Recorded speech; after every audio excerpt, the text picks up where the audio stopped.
Dios les bendiga, amados hermanos. Aunque usted no lo crea, estamos viviendo el final de los tiempos por el incremento del pecado y la tibieza de la iglesia del Señor.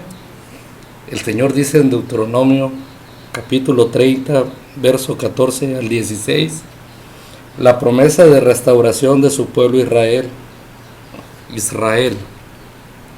Vamos a leer la cita. Vamos a Deuteronomio capítulo 30, verso 14 y 16, promesa de restauración. Y la bendita palabra del Señor dice así: pues la palabra está muy cerca de ti, en tu boca y en tu corazón, para que la guardes. Mira, yo he puesto hoy delante de ti la vida y el bien, la muerte y el mal. Pues te ordeno hoy amar al Señor tu Dios, andar en sus caminos y guardar sus mandamientos, sus estatutos y sus decretos, para que vivas y te multipliques, a fin de que el Señor tu Dios te bendiga en la tierra que vas a entrar para poseerla. Punto número 1, la palabra está muy cerca de ti para guardarla. Punto número 2, la vida y el bien, la muerte y el mal delante de ti es puesto. El Señor te ordena amar, ¿verdad?, a Él mismo como tu Dios. También andar en sus caminos. También te manda a guardar sus mandamientos, sus preceptos, estatutos, para que Dios te bendiga en la tierra que vas a entrar, ¿no? En la tierra que tú vas a estar, en cualquier lugar que tú vayas a morar. Por ejemplo, Israel se lo dijo para que morara en Canaán. Entonces le dijo que le ordenaba guardar sus mandamientos. Ahora veamos, vamos a entrar un pequeño y breve estudio de lo que es la iglesia de los últimos tiempos. Estamos viviendo la iglesia de la Odisea. La iglesia, vamos a decir que la hemos conocido todo como la iglesia tibia. Ahora hice una pequeña presentación en PowerPoint para poder describir. Vamos a abrir, y el tema: la tibieza no es pereza, por Sergio Altamirano. Vamos a estudiar Apocalipsis 3, 14 al 20, mensaje a la Odisea.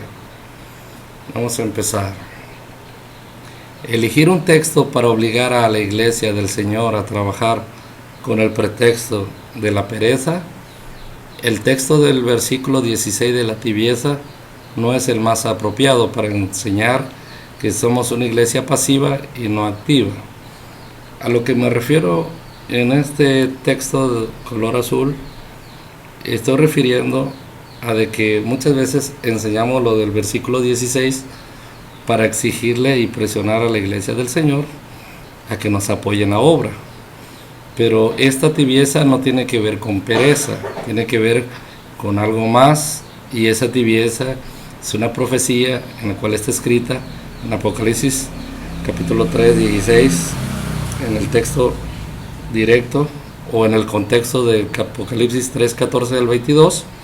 Entonces nos enseña y nos describe una de las características de la iglesia de los últimos tiempos, pero no tiene que ver nada con la pereza, como se ha estado enseñando, como ha estado presionando. Ahora, si la iglesia no quiere trabajar, hay muchas razones en las cuales la iglesia no quiere trabajar, pero podemos decir que una de ellas principalmente puede ser la razón en la cual tú como líder puedes presionarla cuando realmente tú no pides su opinión. Sin embargo, tú nada más dices que tienen que participar, pero no usas la palabra por favor, como que si fuera un deber el que la iglesia te apoye o una obligación. Entonces eso tiene que ver que cuando la iglesia no está de acuerdo, también en ese lado, también puede ser la iglesia cuando no está de acuerdo.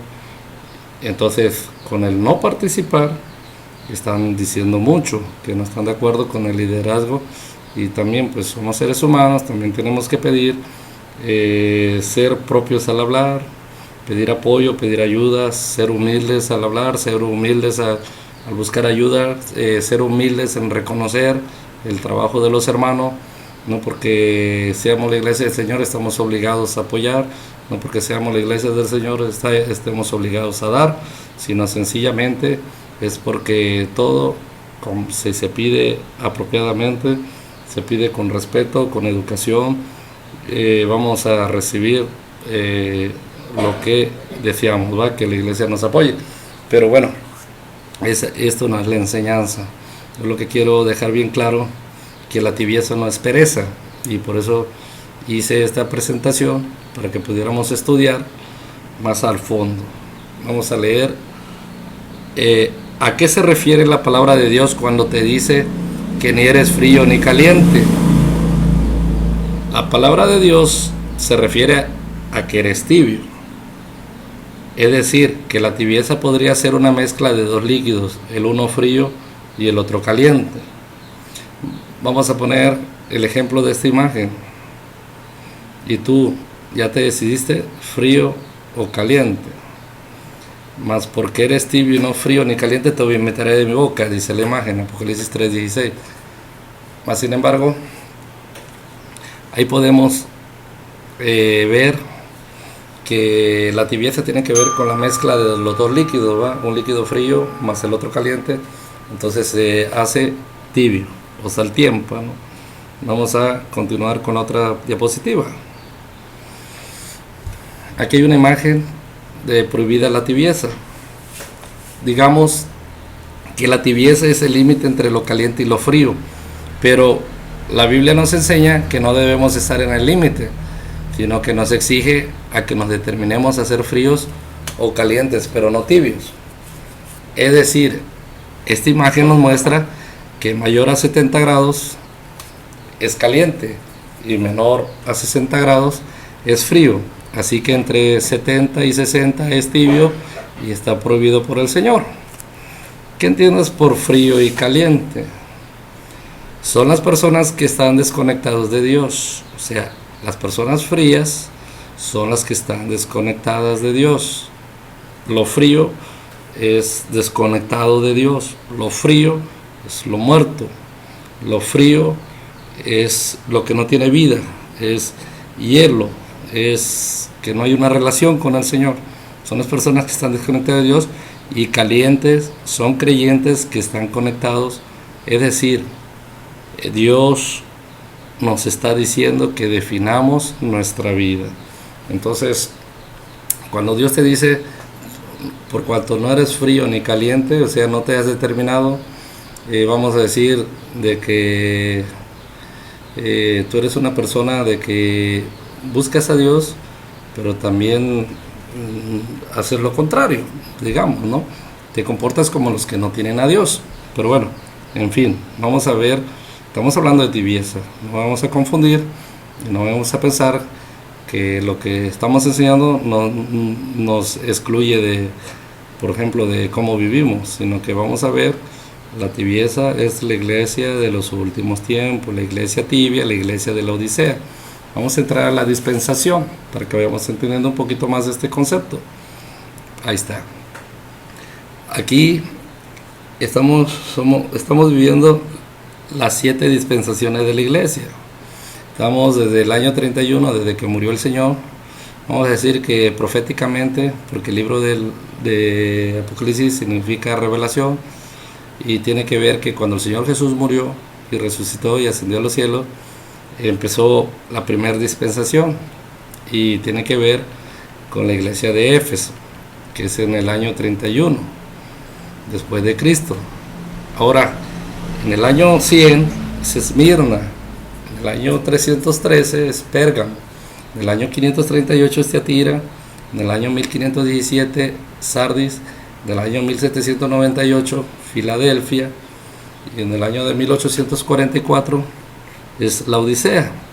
Vamos a dar un poquito más, vamos a crecer para que podamos ver, y las anotaciones. ¿Amén?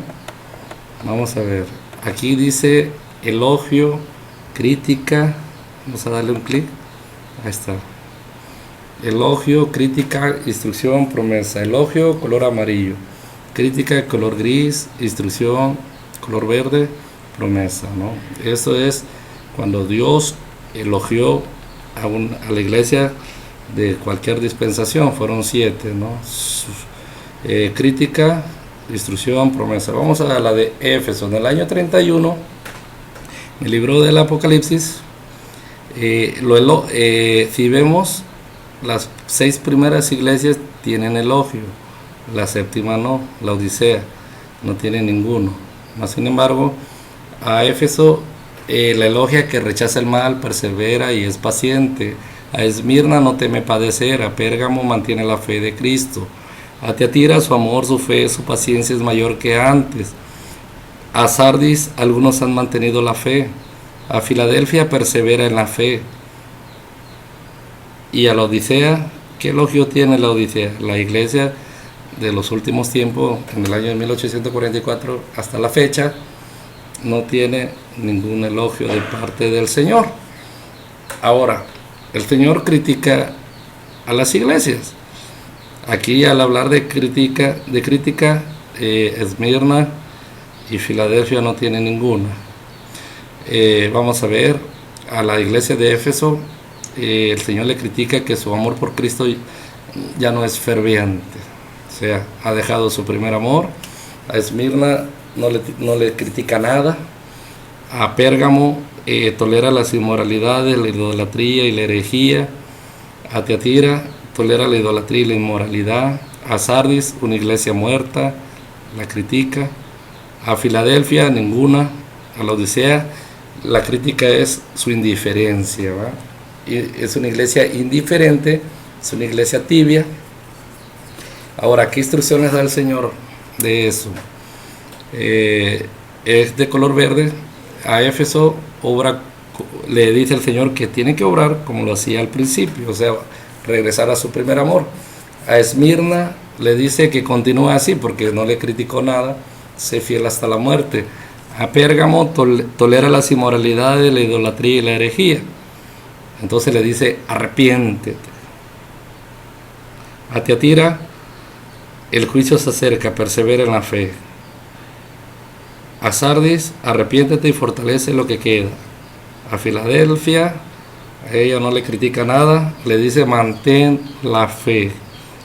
Y a la Odisea, sé celoso y arrepiéntete. A la iglesia de los últimos tiempos, ¿no? Ahora, la promesa a cada iglesia, cada dispensación. A Éfeso le promete el árbol de la vida. A Esmirna la corona de la vida. A Pérgamo el maná escondido y una piedrecita con un nombre nuevo. A Tiatira regirá sobre las naciones y recibirá la estrella de la mañana. A Sardis los fieles honrados y vestidos de blanco. A Filadelfia un lugar en la presencia de Dios, un nuevo nombre y la nueva Jerusalén. La Odisea, compartir el trono de Cristo. No le elogia nada, es indiferente la iglesia, pero le dice al Señor, sé celoso y arrepiéntete. Si la Odisea se hace celosa y se arrepiente, entonces el Señor, su Dios, le compartirá el trono. Vamos a pasar. La Odisea, la gran tragedia de la iglesia en los últimos tiempos. El autor de ese libro es Norbert Liet. Entonces vamos a ver, por ejemplo, aquí estamos ya más centrados a lo que es la Odisea. El elogio no tuvo ninguno de parte del Señor. Ya vimos que todas tuvieron elogio. Las 6 iglesias pasadas tuvieron elogio de parte del Señor, nuestro Dios. Mas sin embargo, esta última iglesia, la de los últimos tiempos, no le elogia nada a Dios. Critica, sí, es que es una iglesia tibia, una iglesia indiferente. Vamos a ver qué es la indiferencia, lo vamos a aprender. Instrucción, sé celoso y arrepiéntete. La promesa, compartir el trono de Cristo. Vamos a pasar a otra. Aquí están las 7 iglesias del Apocalipsis, Apocalipsis 2 al 3, capítulo 2 hasta el capítulo 3, nos enseña las 7 iglesias. Más sin embargo, ahorita vamos a ir en la Odisea. Iglesia, la Odisea, pueblo que gobierna, que habla a juicio del pueblo de las gentes. Característica, apostasía de esa iglesia. Ahora ya vemos que la indiferencia es apostasía. Mensajero, el amén, el testigo fiel y verdadero, sí, principio de la creación de Dios. Ese es el mensajero, el amén, el testigo fiel. El mensaje a que le lleva, ese mensajero al que le reveló a Juan, ese mensaje, el tema del mensaje para la iglesia de Laodicea es que la iglesia es inútil. Aquí yo estoy a la puerta y llamo. Iglesia, la iglesia inútil. Ese es el centrado del mensaje del Apocalipsis a la Odisea. Es una iglesia tibia, una iglesia inútil, una iglesia apóstata. Ya vamos entendiendo cuál es la iglesia de los últimos tiempos en la cual estamos viviendo hoy. Periodo abarcado los postreros días. Postrero significa últimos, los últimos tiempos, el final de los tiempos. Exhortaciones de parte de Dios: que compres oro afinado en fuego, sea vestido de vestiduras blancas, unge tus ojos con colirio, sé pues celoso y arrepiéntete. Promesa al vencedor: al que venciere en este tiempo, le daré que se siente conmigo en mi trono. Entonces ahí ya vamos aprendiendo más de lo que está sucediendo en estos finales de los tiempos, porque el evangelio se ha venido, pues bueno, nos hemos sorprendido de todo lo que está pasando. Muchos ministerios grandes, fuertes, y que se han venido colapsando, pero por lo mismo, ¿no? Vamos a seguir con este estudio, vamos a estar aprendiendo un poquito más, un poquito más, un poquito más y un poquito más, poco a poco, hasta que nos quede bien claro a lo que queremos llegar con este estudio. Vamos a ver. Aquí estamos. Seguimos. Ahí están las 7 iglesias, Apocalipsis capítulo 2 al 3. El significado del nombre: Éfeso es deseada, Esmirna mirra, Pérgamo debidamente casada, Tiatira sacrificio continuo, Sardi los que escapan, Filadelfia amor hermanable, Laodicea pueblo gobernado. Y las fechas aproximadas ya las hemos dicho, tiene que ver con el Pentecostés, es al inicio, tiene que ver con la parábola del sembrador. Ahorita vamos a ver, fechas aproximadas, tiene que ver con el Pentecostés, antes del año 100 o al inicio después de Cristo, que fue ascendido a los cielos. Y luego después sigue Esmirna, tiene que ver con Nerón. Hay una persecución tremenda del enemigo, matanza de cristianos. Y luego después viene Pérgamo, es una alianza mundana, gran crecimiento extremo. La alianza mundana tiene que ver con el nacimiento de la iglesia católica, ¿va? Y en el año 800 la dominación papal, una corrupción doctrinal, tiene que ver con Tiatira, cuando ya la iglesia católica tenía todo el poderío a nivel mundial. Ahora la iglesia de Sardis tiene que ver con la reforma, tiene que ver con la profesión vacía y el surgimiento de la iglesia del Estado, o sea, el protestantismo, los luteranos.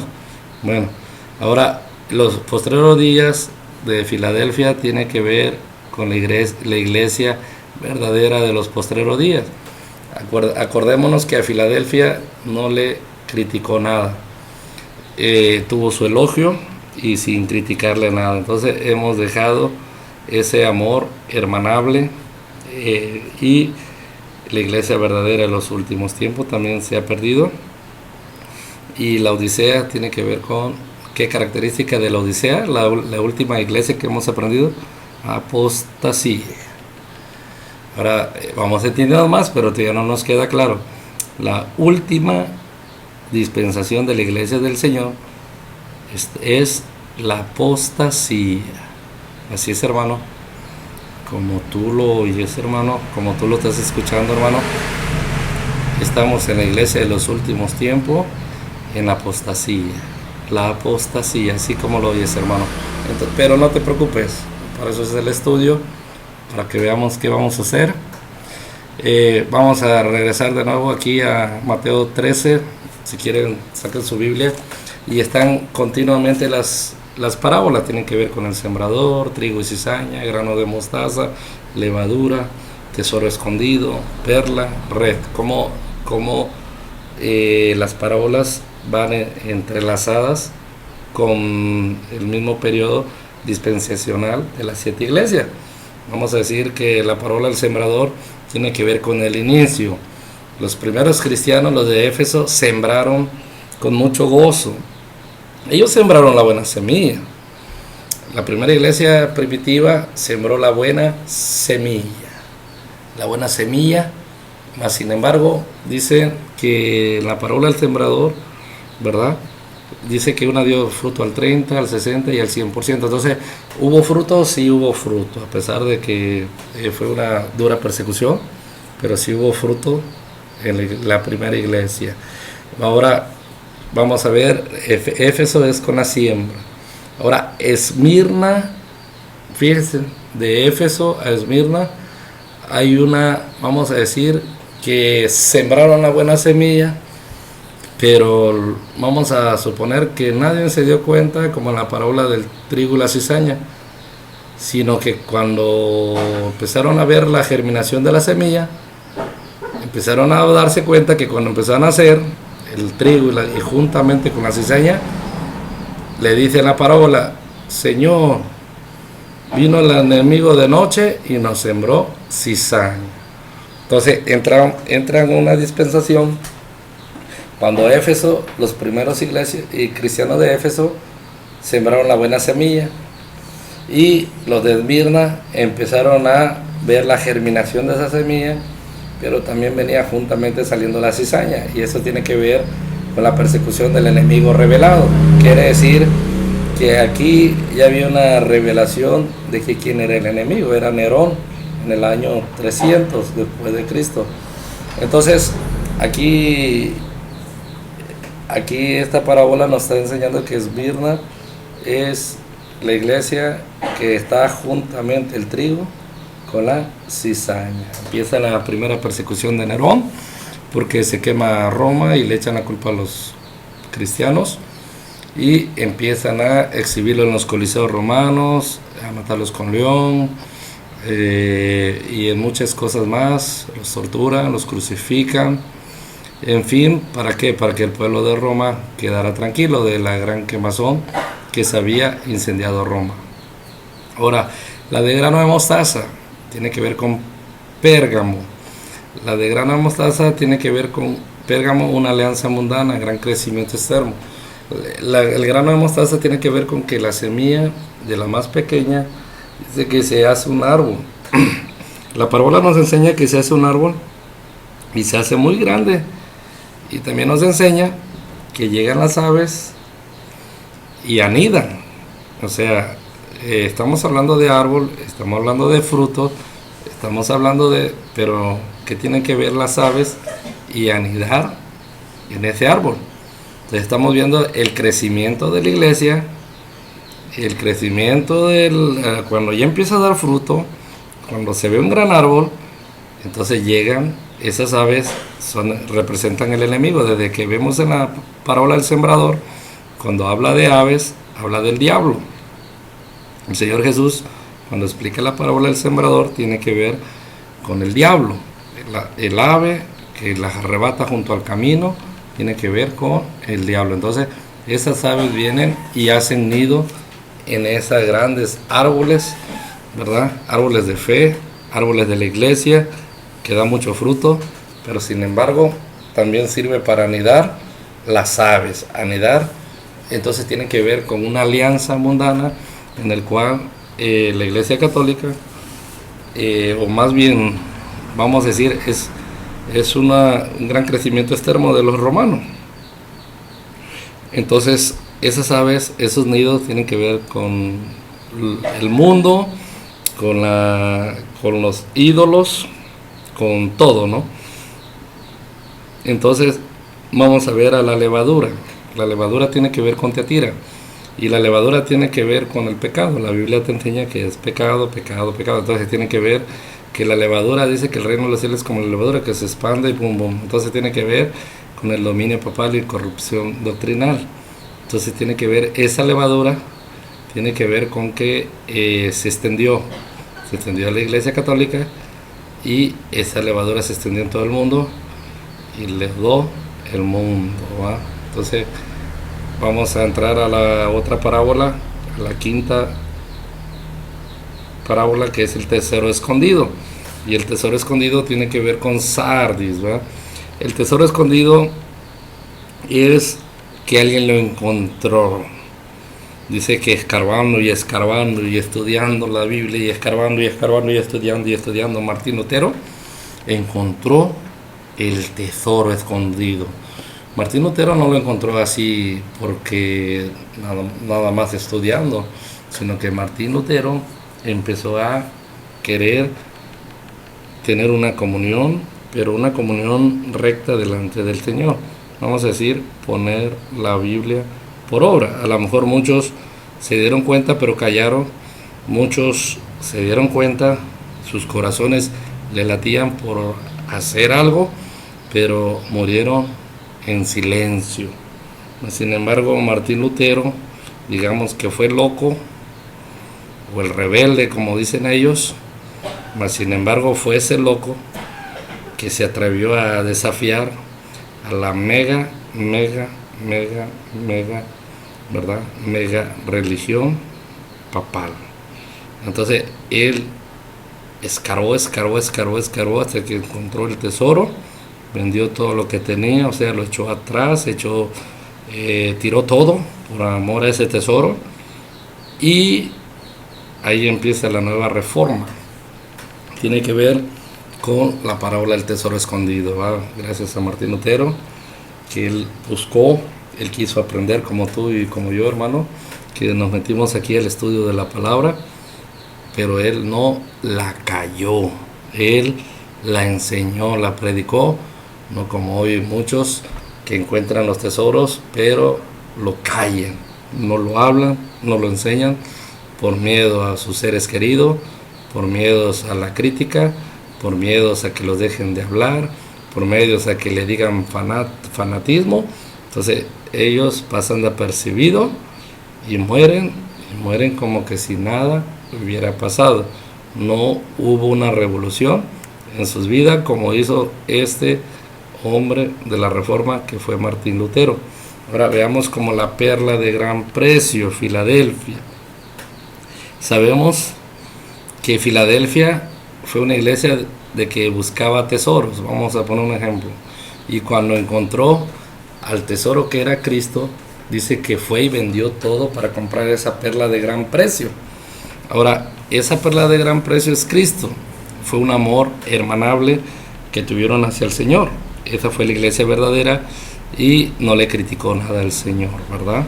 Entonces tiene que ver con la parábola de la perla de gran precio. Ahora vamos a ver a la última iglesia, y es la Odisea. Y la Odisea tiene que ver con la parábola de la red. Vamos a entender que la última iglesia es cuando el Señor dice que va a echar su red aquí a su iglesia, y cuando nos haya sacado en la red, dice que Él va a apartar los peces buenos y los peces malos los va a tirar. Así que tiene que ver, la red tiene que ver con la selección. Por eso dice el Señor, al que venciere. Tiene que ver con que tenemos que vencer para que entremos, ¿verdad?, a ser los peces elegidos de Dios. Y no digamos que, no, a mí me va a elegir, no, porque yo digo que soy pez, sí, pero va a escoger los que realmente hayan vencido. ¿Qué pez eres? No sé, hermano. Yo sí lo que te puedo decir es que estudia bien la parábola de la red, y no todos los peces se quedó el pescador, regresó la mayor parte, ¿verdad?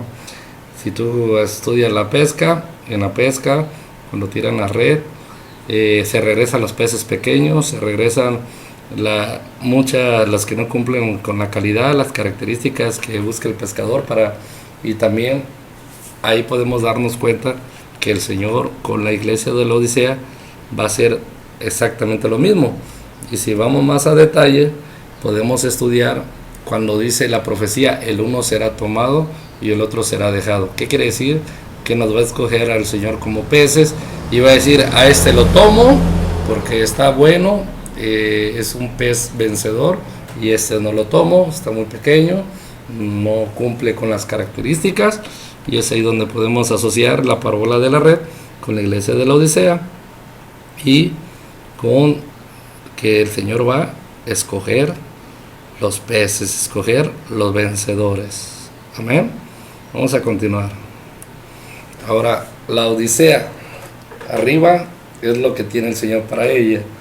Tiene, yo te aconsejo que de mí compres, ¿verdad? Que vistas tu desnudez, unjas tus ojos con colirio, ahí está la ropa blanca, ahí está el aceite de colirio en el jarro, amén. Y luego tiene que ver, miren, se proclama rica, ¿verdad? Vamos a estudiar ahorita, vamos a seguir explicando, después vamos a leer todo lo que es el contexto, ¿verdad? No el texto, el contexto de la Odisea, la iglesia tibia, vamos a ir aprendiendo. Entonces, aquí rápidamente estamos viendo abajo, estamos viendo unas barras de oro, ¿verdad? Entonces dice, de mí compres oro refinado en fuego, dice el Señor, ¿verdad? Ahí está.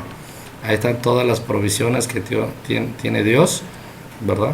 Para su iglesia. Ahí están las barras de oro, oro refinado en fuego. Ahí se ve el fuego, ahí lo podemos ver. Amén, aleluya. Vamos a seguir. Ahora, una característica de la iglesia de la Odisea se proclama, dice, soy rico y no tengo necesidad de ninguna cosa. Ahora vamos entendiendo qué es apostasía. La apostasía es, verdad, que vamos a decir que la iglesia de la Odisea fue subiendo, gracias a la primera, gracias a la segunda, a la tercera, a la cuarta, a la quinta, a la sexta, a la Filadelfia, y a la séptima. Ahora, lo que hicieron las 6 primeras iglesias, las dispensaciones, ya no lo hizo esta iglesia. Entonces a esta iglesia no le costó nada, esta iglesia no derramó sangre por la Biblia. Entonces esta iglesia ya fue, que heredó toda una verdad completa sin persecución. Mas sin embargo, vamos a decir que esta iglesia, a como no le costó, como dice la palabra, que al que no le cuesta, no valora. Al que se le perdona mucho, ama mucho. Entonces esta iglesia se hizo indiferente. Entonces esta iglesia, como no recibe persecución, no tiene persecución, entonces se hizo muy indiferente. Vamos a decir que cambió la perla de gran precio, el tesoro escondido, por los tesoros materiales. ¿Cuáles son los tesoros materiales? Cuando dijo el Señor Jesús, dar a César lo que es de César y a Dios lo que es de Dios. Entonces hoy en día la iglesia de la Odisea, entonces está acumulando tesoros, pero no es riqueza espiritual, porque el Señor la amonesta. Hemos aprendido. Entonces eso tiene que ver con apostasía, ¿va? La apostasía tiene que ver con que hemos dejado el tesoro escondido, hemos descuidado la perla de gran precio y estamos, lo que habíamos vendido lo volvimos a comprar, a recuperar, ¿verdad? Y ese es el dinero de César, ¿verdad? Entonces lo de César se lo estamos dando a Dios y lo de Dios no se lo estamos dando. Entonces somos deudores con el Señor y por eso nos manda a arrepentirnos. Ahí está, la era de la Odisea. Ahí estamos viendo a la iglesia representada por una mujer y está acostada en los tesoros de esta vida, en abundancia de tesoro, y toda la ingrata esta dice que no tiene necesidad de nada, se proclama rica, puede hacer un auditorio grande y presume de tantas almas, pero sin embargo han dejado la perla de gran precio, el tesoro escondido, y lo han cambiado por tesoros de esta vida, ¿verdad? Está muy clara la imagen. Espero que estés aprendiendo algo de la importancia que le estoy dando a ese estudio, y quiero compartírtelo para que aprendas y veas que la iglesia de los últimos tiempos es la iglesia apóstata, es una iglesia tibia, una iglesia indiferente, una iglesia que persigue tesoros terrenales. Vamos a seguir. Apostasía. Vamos a ver qué significa apostasía. Ahí vienen unas palabras griegas que también se pronuncian igual, apostasía, y ahí viene traducida apostasía en castellano y significa deserción de la verdad. Estamos hablando, vamos a decir, que ese es un lobo vestido de oveja. Estamos hablando de que cuando venimos a Cristo, éramos lobos, ¿va? Éramos mañosos, éramos tremendos, pero no hemos dejado la vida pasada. ¿Por qué? Porque todavía nos sigue gustando el amor al dinero. Entonces, eso es lo que define ser un apóstata. Entonces, hemos cambiado la perla de gran precio por amor al dinero, ¿va? Predicamos un evangelio de la prosperidad, como lo hacen muchos en la televisión, Enlace, el G12, y hemos dejado la importancia y la esencia de la perla de gran precio, que es nuestro Señor Jesús. Sencillamente, la iglesia apóstata ha cambiado de la perla de gran precio a tesoros terrenales. Vamos a continuar. Y aquí, ya es tiempo de volver a Dios. Ya es tiempo de volver a Dios. Apocalipsis 3, 19 al 20, la palabra del Señor dice así: yo reprendo y castigo a todos los que amo, sé pues celoso y arrepiéntete. He aquí estoy a la puerta y llamo, si alguno oye mi voz y abre la puerta, entraré a él y cenaré con él y él conmigo. Muchas veces agarramos un texto para evangelizar, y uno de esos textos que usamos en la evangelización para gente nueva, usamos el de Apocalipsis 3:20, pero aquí ya lo hermané. ¿Para qué? Porque en el 19 no está hablando de gente nueva. En el 20 pues se usa el texto con el pretexto de ¿verdad? De evangelizar, pero bueno, está bien, pero en sí, si tú lees el contexto, no tiene nada que ver con cómo lo estamos enseñando, porque si tú lees todo el contexto de la iglesia de la Odisea, te vas a dar cuenta que no se lo está diciendo a un nuevo creyente, sino se lo está diciendo a la iglesia apóstata, ¿va? La iglesia de los últimos tiempos. Ahora el mensaje, vamos a leer nada más Apocalipsis, vamos a repetir de nuevo Apocalipsis 3, 19, 20, y la bendita palabra dice el Señor así: yo reprendo y castigo a todos los que amo, sé pues celoso y arrepiéntete. He aquí estoy a la puerta, te está llamando, y llamo. Si alguno oye mi voz y abre la puerta, entraré a él y cenaré con él y él conmigo. La palabra de donde dice sé pues celoso y arrepiéntete es que la iglesia apóstata no es celoso. Está viendo mucha decadencia, está viendo muchos cantantes apóstatas y no es celoso. Y al contrario, aquel que es celoso, te juzgan, te acusan y te dicen: no juzguéis para que no seas juzgado. No estás juzgando, porque el Señor te va a juzgar. Con la misma vara que tú mides, serás medido. No tienen celo santo, no pueden discernir el bien y lo malo. Entonces, ¿cómo podemos reprender? ¿Verdad? Entonces no hay celo. Así que si no tienes celo, hermano, arrepiéntete. Vamos a estudiar el contexto ahora.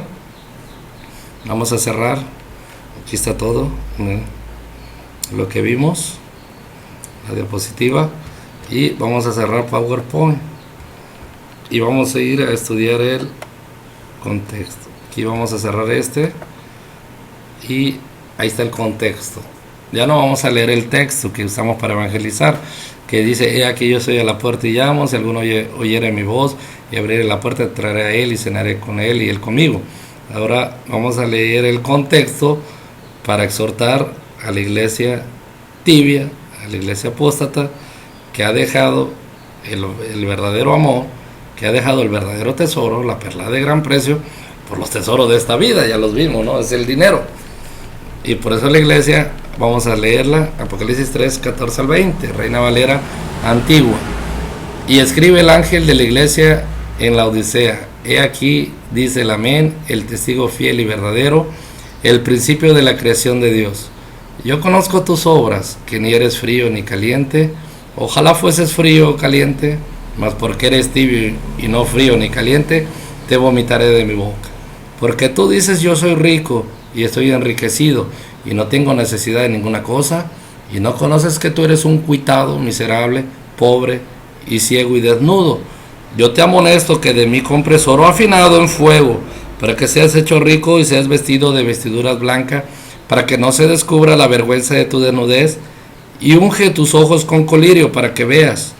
Yo reprendo y castigo a todos los que amo, sé pues celoso y arrepiéntete. He aquí yo estoy a la puerta y llamo, si alguno oyere mi voz y abriere la puerta, entraré a él y cenaré con él y él conmigo. Al que venciere, yo le daré que se siente conmigo en mi trono, así como yo he vencido y me he sentado con mi Padre en su trono. El que tiene oído, oiga lo que el Espíritu dice a las iglesias. Primero, este mensaje está dirigido a la iglesia de la Odisea. ¿Quién es el mensajero? El Amén, el testigo fiel y verdadero, el principio de la creación de Dios. Ahora, vamos que quede claro, tibieza. La tibieza no tiene que ver con la pereza. La tibieza, si usamos el texto, lo puedes manipular como tú quieras, hermano. Si usas el contexto, no lo puedes manipular. El texto es con pereza. ¿Por qué? Porque aquí en el versículo 15 dice, yo conozco tus obras. O sea, tiene obras frías y tiene obras calientes. Vamos a decir que esta es una iglesia que trabaja, evangeliza. Vamos a hablar de las obras calientes. Pero también de las obras frías es que participa de las tinieblas, participa del mundo, participa del pecado. A lo malo no le llama bueno, a lo malo no lo condena, sino lo justifica. Entonces, yo conozco tus obras. Está diciendo el Señor que tienes obras buenas, pero también tienes obras de tinieblas, ¿verdad? Tienes las obras de la luz, de Cristo, de Jesucristo la luz, pero también tienes comunión con las tinieblas, así como un cantante que fue a cantar al Vaticano, ¿verdad? Que también tiene comunión con las tinieblas y también tiene comunión con la luz, tiene obras para Cristo, también tiene obras para el mundo, tiene obras para Cristo, tiene obras para el Papa, ¿verdad? Su talento se lo da a Cristo y su talento se lo da a la idolatría. Entonces, ¿qué comunión tiene la casa de Dios con los ídolos? Entonces, ahí es donde dice, yo conozco tus obras, que ni eres frío ni caliente, ojalá fueses frío o caliente. El Señor dice que ni eres frío, o sea, sé mundano, pecador, pero determínate, te dice el Señor. Ni caliente, dice, pues no eres un verdadero adorador, no adoras en espíritu y verdad, no solamente tienes comunión con la luz de Cristo, ¿verdad?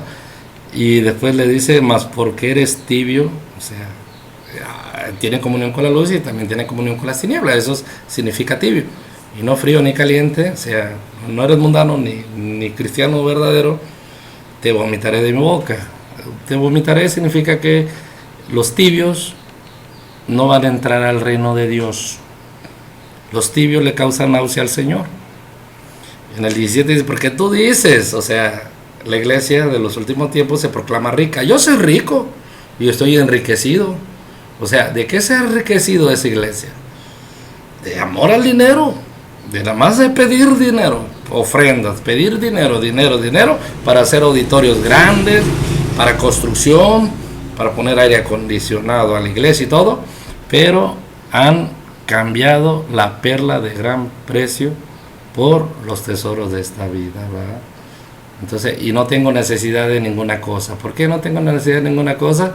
Pues están glotón, tienen glotonería, obesidad, no hayan en qué derrochar tanto dinero y ellos han cambiado la fe genuina por las cosas de este mundo. No conoces que tú eres un cuitado, miserable, pobre, ciego y desnudo. Ahora el Señor empieza a calificar a esta iglesia que estamos viviendo. La primera calificación que le da es cuitado, miserable, pobre, ciego y desnudo. Miserable. La iglesia es miserable. No tiene nada de bueno que le elogie el Señor. Esta iglesia se emborracha con el dinero, se emborracha con la prosperidad material, se emborracha, vamos a decir, que tú eres un pobre y Dios te hace rico y por no darle gloria a Dios te la quedas tú y al Señor lo mandas afuera a tocar la puerta, ¿verdad? Porque así está, así lo tienen al Señor tocando la puerta. Ahora veamos, yo te amonesto que de mí compres oro afinado en fuego, o sea, ni la naturaleza del Señor tenemos, porque el oro afinado en fuego significa la naturaleza del Señor, que seas hecho rico, o sea, las riquezas espirituales, volver a tener la fe, volver a poner los ojos en las cosas que no se ven, en las cosas de arriba, que seas vestido de vestidura blanca para que no se descubra tu vergüenza y tu desnudez. Ahora, si el Señor te promete vestidura blanca, ¿cómo estás vestido? Sí, vestidos. Tú puedes decir que estás vestido, pero esas vestiduras son de justificación.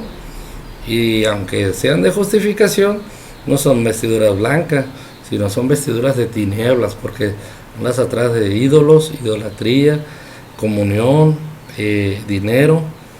Entonces, el Señor te aconseja que te va a dar vestido de vestidura blanca para que no se descubra la vergüenza de tu desnudez, y unge tus ojos con colirio para que veas. Significa que tú o la iglesia de estos tiempos, o somos todos, o yo también, hemos perdido la visión, hemos perdido la meta, hemos perdido la perla de gran precio, ¿verdad?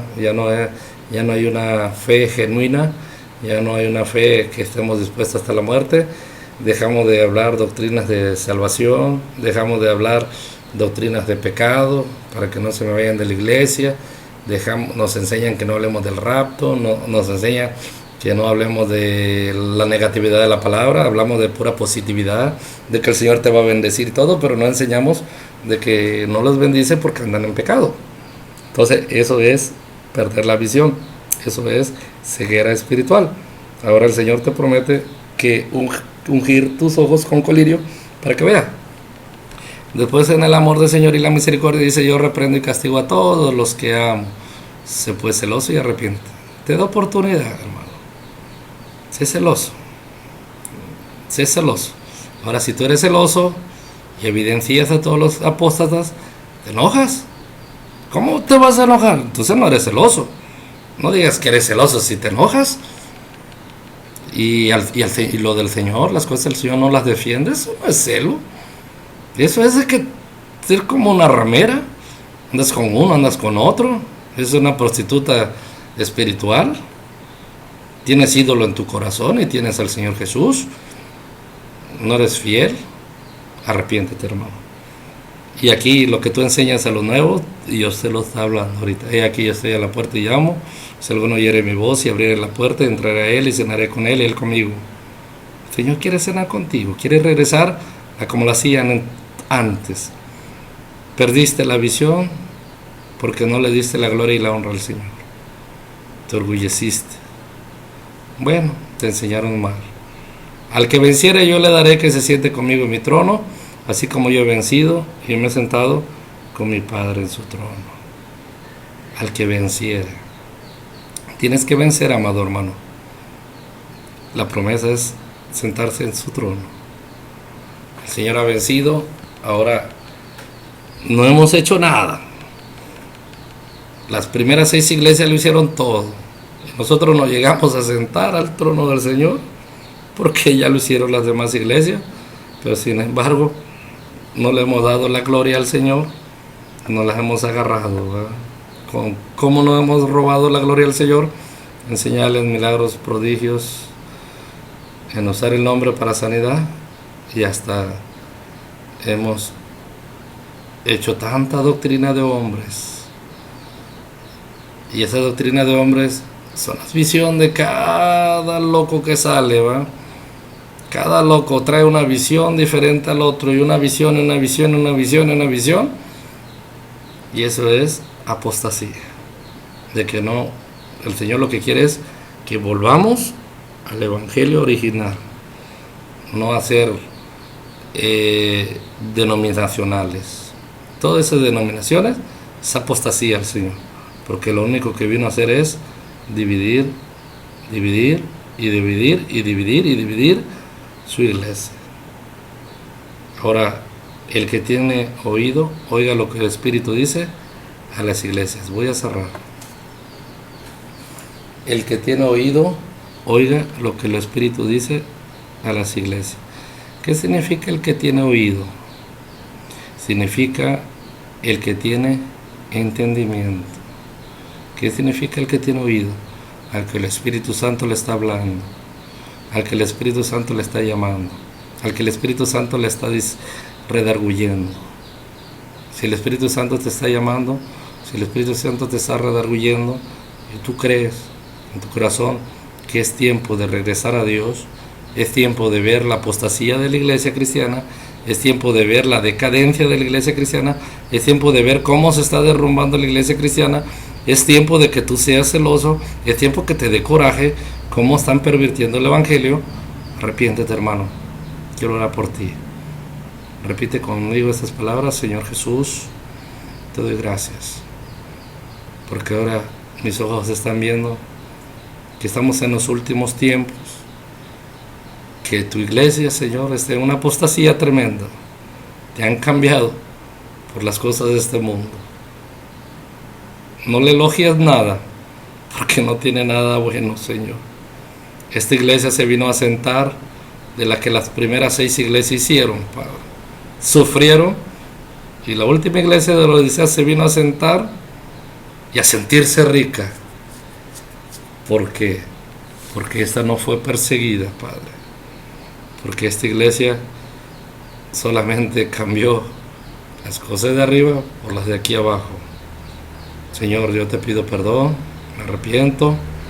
Quiero que me des una oportunidad, Padre, de ábreme los ojos con ese colirio, vísteme con vestiduras blancas, la vergüenza de tu desnudez, unge mis ojos, Padre, permite que yo vea, viste mi desnudez, mis vergüenzas. Ayúdame, Padre, ayuda, Señor. Quiero ser una atalaya en estos tiempos, no me importa lo que digan mis hermanos, que se enojen, mis hermanos tibios. Si ellos quieren seguir siendo tibios, que lo sigan, pero más sin embargo, tú les invitas a ellos a que se definan, ¿verdad? Si quieren ser fríos del mundo, que lo sean. Si quieren ser calientes, cristianos de Cristo, que lo sean. Pero tibios, cristianos mundanos, tú no quieres, Señor. Tú no quieres cristianos mundanos. El mundo es el mundo y el reino de Dios es el reino de Dios.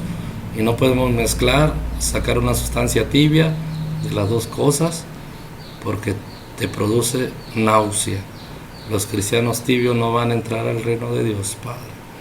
Gracias te doy, bendito Dios. Todo te lo pido en el nombre bendito del Señor Jesús. Amén. Dios te bendiga, amado hermano, y sigamos luchando para ser vencedores y podernos sentar en el trono de nuestro Dios, en el trono de Cristo. Amén.